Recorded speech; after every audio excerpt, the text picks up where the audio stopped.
Hey y'all, my name is Katya. I'm a Zone 7B gardener, and this is my garden tour. This is our front bed, and it has a lot of cucumbers in it. You can see we have little tiny ones, and even some yellow ones in the back that we're saving for seeds because it is August. Within our cucumbers, we have mums interplanted. If you did not know, mums are perennials. And so these are from last year. We have a big bush here, we have another bush here, and a little tiny one under all the cucumbers over there. Now these started last year as we just scattered seeds and hoped for the best, and they grew very tall. And before our last frost, we missed a few cucumbers, and they fell in the ground and grew the next spring, and this is that. We have not planted any new cucumbers in this bed. It is all from last year. I say it looks pretty good for some volunteer cucumbers. So this is our very long vegetable bed, and it starts out with our bachelor buttons and our mint. Now we have let our mint go to flower because, as you can see, it is a hit with the bees.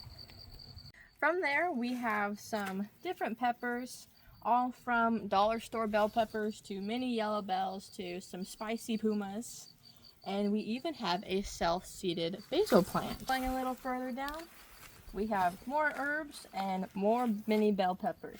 Now this whole back area has just recently been cleared out as we are planting carrot seeds in it and a few other of our fall crops as it is August, so get ready for those. As you can see, we even have our first little fall zucchini planting.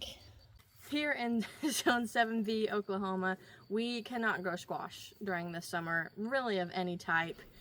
The squash bugs will get to it, and if the squash bugs don't get to it, the vine borers will get to it.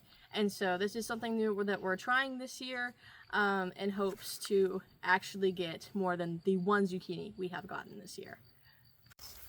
So here you can see that we have some very small strawberries, but that is okay. We intended that to happen because our strawberries are now making clones of themselves. Right now we probably have about 6 or 7 strawberry clones, and we are letting them root, and then they will overwinter, hopefully, and by next spring we will have 7 or 8 more strawberry plants than we started with. Now we did this intentionally, but it also happens not intentionally. So if you are planting strawberries in your bed, make sure that you are careful and keep pruning them if you do not want them to overtake your space. Here we have these 2 Buena Mulata plants, and we just picked a whole bunch off of them this morning. However, there are some small ones still on here. They're very beautiful and purple. In the middle here we have a little eaten mini yellow bell peppers. There's only 2 left on here, but we have been harvesting off of it pretty heavily, so I'm not very surprised. Back here is a Resha Macedonian. We have harvested 3 very nice sized peppers off of these so far, and they are still producing, and I'm very happy about it. They have a great taste. They're very spicy, but they have some flavor in the spice as well. So I feel like they're going to be really great for hot sauce. These are our zinnias. I love zinnias. You will see them scattered around my garden. I just think they're so beautiful. They're so easy to grow, and they do really well in a vase. So we will have those all around our garden. Next we have another Resha Macedonian pepper. Then we have our fall planting of soybeans. We have at least 3 or 4 plants of these, just enough to get the comfort of some edamame before winter comes. And then we have our long beans. As you could tell, these beans are very long, as the name might suggest. These have been one of our favorite beans this year. They're great to pickle, they're great to chop up and cook, just like you would a normal green bean. They're just very tasty and super cool to look at. Then we have our pretty big white habanero plant. Now this is my first year growing this. I've never grown these before. However, I think they're going to be really cool. They look hot and they look awesome, so I'm very excited for these. Then to top it off, we have our final mini yellow bell plant of this bed. So this is our next bed. It is very obviously filled with lots of peppers. This one is an unknown. However, those two are mini yellow bell peppers. And then there's 2 corbachis, and the last one is a chiltepine, which we are incredibly excited about. We've never had chiltepines before, and we heard that it's very big in Mexican style cooking. And so we are very anxious to try them and see what they taste like. Otherwise, you might say that the bed looks a little empty, and I would agree with you. However, it is because we just pulled out lots of our calendula that was filling up all of this space to plant some of our fall crops. So in here, we now have quite a few beet seeds planted and even some carrots and turnips. So hopefully those will be coming up very soon. We also, in the very edge of this bed, have our loofahs. So these are our loofahs. You can see they are very large. I've almost hit my head on that one a couple of times. They took about 140 days to get here. It kind of scared me a couple of times. I thought that they were just dying. Turns out they weren't. It just took them a very long time to make these loofah. We will dry these out, and after they dry out, use them as sponges in our home, in our kitchens, in our bathrooms. Ooh! Did you see that? I just got hit by a bee.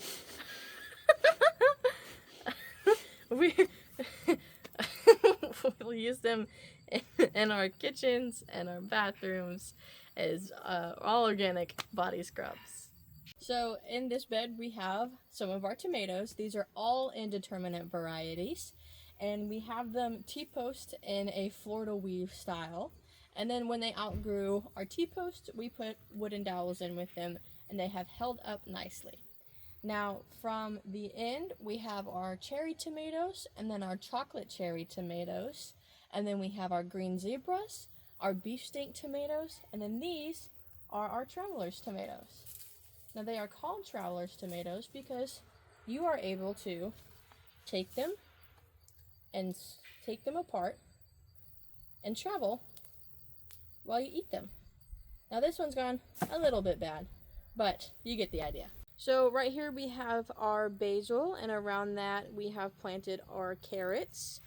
And then going back a little bit, we have some of our bell peppers, along with a bunch of open space because we did just take it all out for fall, and we planted a lot of carrots. Now this is our birdhouse gourd. I am so excited for these. They are very huge. They are intermingled with our loofah. And we are hoping to make lamps out of them after we harvest them and then dry them for 6 months. Now, this one I believe is about as fully developed as it's going to get. It's a little bit small, but that's alright. And it was very heavy, and I can tell that it's about ready to harvest because it is getting very hollow. Now this one is just a little baby, and we're very excited for this one. I have a feeling it will be larger than this one is. And it is gaining weight very quickly. So on both sides of me, I also have my fall planting of cucumbers growing. Now I started these probably about 2 weeks ago to put them in the ground. And these are going to be our Boston pickling cucumbers because over the winter, obviously you can't have a garden. At least outdoors, and so these are going to be our little taste of garden in the winter. Under our loofah and birdhouse gourds, we have our fall plants. So right here is some rosemary that I'm wanting to root. This is our sorrel, cucumbers, broccoli, and cabbage, and then these are cabbage as well. Now these are shaded pretty well under this awning or under this trellis. But if you don't have a trellis like this, or you don't have some sort of shade, it's probably best to just start them in the ground and see what happens. These are our other tomatoes. Here on the very end, we have our green zebras, and then these are dark galaxies. I don't have any ready, but I would show you if I did. They have very pretty dots and coloration on them when they are ready to eat.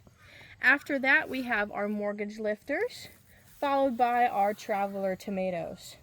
Past that, we have lucid dreams and Roma tomatoes, or these are our San Marzano tomatoes. And you can see they even have some rot at the end. That could be because of watering. It could be because of a calcium deficiency. We are not quite sure yet. However, once they mature, you can just chop off the ends and they are still edible. So first off in this bed we have our borage and our basil. If you couldn't tell, I do enjoy planting those with my tomatoes. I feel like they stave off the tomato hormones very well. I've really only seen one this year, which is a huge change from last year. My plants were completely decimated by them. Next up, we just saved this salvia and put it in the ground. These are perennials. The bugs love them. Really hoping that it will take and next year will come up as a perennial. Past that, we have some open space as we will put broccoli in when it gets a little bit cooler, and we have some herbs. We have our sage and more basil and more borage. Now, growing up this trellis, we have our fall planting of green beans. Now, these will be our long beans. They will be just like the ones over on the other bed that get about a foot long. We just love them a lot. And they will grow and give us a couple of harvests before our first frost. So growing up the other side of this trellis is our Kentucky long beans. They are the shorter normal green beans that everybody is used to. We're excited to see those. We've never had them before. I'm assuming they just taste like normal green beans, but one of our favorite things to do, and family favorite and friend favorite, is pickled green beans. So I'm sure we'll be making lots of those with our fall harvest of them. So in this bed we have a few different plants. Right in front of me is a puma pepper. They are pretty spicy and very beautiful. We've never had these before, but they will turn a yellowish purple when they are ready to eat, which we are very excited for. Now we do have these little scarecrows. This is a scarecrow family from Walmart. And then we have our sorrel, which isn't doing too hot, but we're working on it. And we also have quite a bit of empty space here, as we did just plant a lot of sorrel and a lot of carrots, once again for fall. Now, these weird looking plants here are our okra. They have gotten a little bit big. We are making the little Christmas tree ornaments as our Christmas presents. If you think you're getting one, you didn't see it. And then we have our toothache plants just around here. We have intercropped this, or interplanted this, as we wanted something that was low to the ground and also getting a little bit of shade, and that is what this okra provided. Now, these toothache plants look kind of odd, and their purpose is also kind of odd. So this is a toothache plant, also known as spilanthes, and that is because these flowers have spilanthol in them. Now, spilanthol is known as a local anesthetic, and when you chew it, it will make your mouth numb. Now, our spilanthes, or our toothache plant, is really great to dry, and if you have a sore throat, you have a cold or the flu, you can take some of that tea and it'll numb out your throat pretty good. So we save it for its medicinal purpose, but it's also sometimes fun to just pop one in your mouth and kind of feel what that feels like. Now these other two plants are Bueno Mulatas. They had a rough start. They were in very small pots and not very well taken care of, but you can see now that they are doing a-okay. We also saved this second salvia plant. We just put it in the ground a few days ago, so it has not had much time to recuperate, but hopefully it will and get that good root system in before our frost hits. So next up, I kind of want to walk you around our potted garden. We love containers. We love container gardening. Our soil here is rock hard. It is very, very thick clay. You cannot get a shovel in the ground. And so if we don't have raised beds, then we grow in containers. So this is my dwarf peach. It is called Bonfire. And you can see there are some mini peaches on it. Will they grow to full size? I don't know. I'm hoping so, but they have been growing for a very long time, so we will have to see. So this is our dwarf lemon tree. We got it from a box store about 2 years ago, and since then it has lived, died, and lived again. It has very nice green leaves. It's looking healthy, maybe a little bit underwater, but that's all right. But it has put us through a time. If you can see all of these thorns, they are very prickly. A lot of people don't know that lemon trees have thorns, including me when I bought the lemon tree.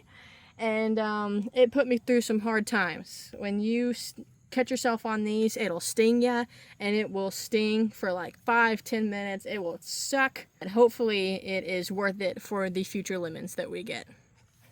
So this is our potted pepper garden. Here we have about 3 Thai scorpions, a couple of corbachi plants, and just some other randomly scattered pepper plants. Back here we have a lovely bell pepper that was entirely eaten by deer, so that is a problem that we will have to soon fix. Around here we have corbachis and more Thai scorpions. If you can't tell, we like them. And then this is our potted eucalyptus. Now, unfortunately, we do not have a distiller, or else I would be making so much essential oil. But right now, we just use them for our bouquets. So this is our traveler's tomato. We are obviously growing in a grow bag. These are 12-gallon grow bags, and it is doing quite well. We just kind of put it up this one giant post that we used to do our pull-ups on, and kept on tying it, and it's a little bit crazy and messy, but it's delivering. There's so many tomatoes on it. I believe I counted like 16 the other day, and they're great tomatoes. So we're really happy about that. These other grow bags, we have our beautiful cosmos, and then another tomato plant. Now this one, we trellised up once, and then we just kind of let it grow on the ground, and it has also been pretty productive. You can see there's some tomatoes on there, and there's several that are just around, and a lot of green tomatoes. That's all right. And these are all pretty new. We planted them about a month after we planted the other tomatoes that are in our garden. So in here is our tomatillos. As you can see, they're very large. These are very big bushes.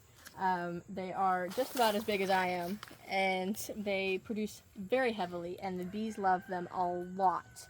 All these tiny little flowers on them, the bees come to every single morning. There are probably about 50 bees on here throughout the day, and it's just beautiful.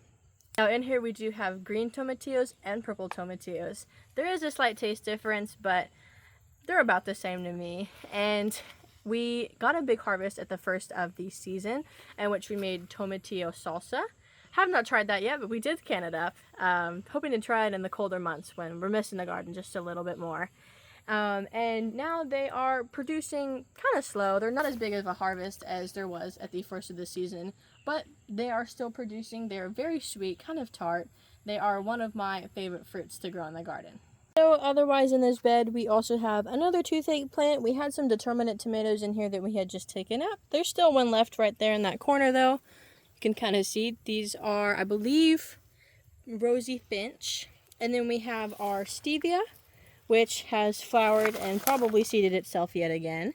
And then an empty space because we did also just take out calendula over here so we can plant our broccoli. Now looking up a little bit, these look a little bit sad, although, no, just kidding. There's no although. They look a little sad. But these are chocolate sunflowers. You can see this one's about to bloom. They're very pretty. I will see if I can't put a picture in of one. And then these are some sort of variety. I ended up getting a mixed variety of sunflowers. These are very, very pretty. These are one of my favorites. I just love sunflowers a lot. Just think they're very beautiful. And in this pot we have our celosia, or I like to call it my brain plant. I love running my hands over it. It's so cool looking. And it's forming a second one. These grow in pots pretty well. I was pretty surprised this year. I didn't have another great space to put it, so I just threw it in a pot, and it grew, and it looked really great. I'm very excited for it. Our garden produces a lot of our fruits and vegetables that we use for the summer and fall seasons, and I could not be more grateful for it. If you would like to know how we preserve our peppers or our cucumbers or our okra, let us know down below, and we will absolutely make a video about that. Thanks for stopping by. Bye, gardeners.